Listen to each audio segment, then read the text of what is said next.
At 6:12 a.m., the knock came. Soft, hesitant, almost apologetic.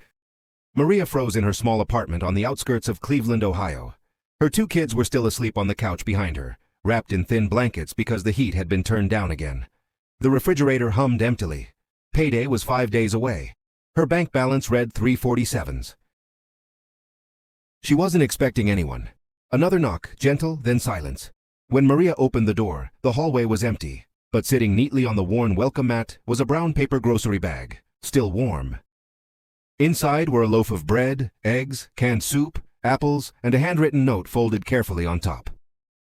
"Good morning, Maria. I made too much again. Thought your children might like this. Mr. Thompson, Apton 2B." Her knees buckled.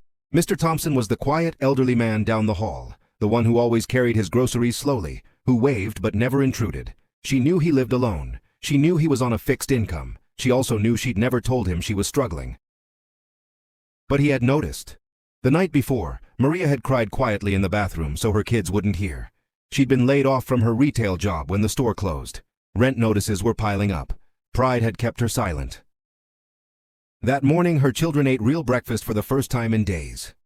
Later, she knocked on Mr. Thompson's door, tears in her eyes, groceries in hand. "I can't accept this," she said. He smiled gently. "You already did," he replied. "And one day you'll do the same for someone else."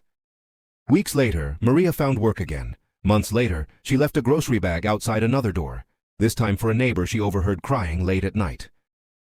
The lesson stayed with her.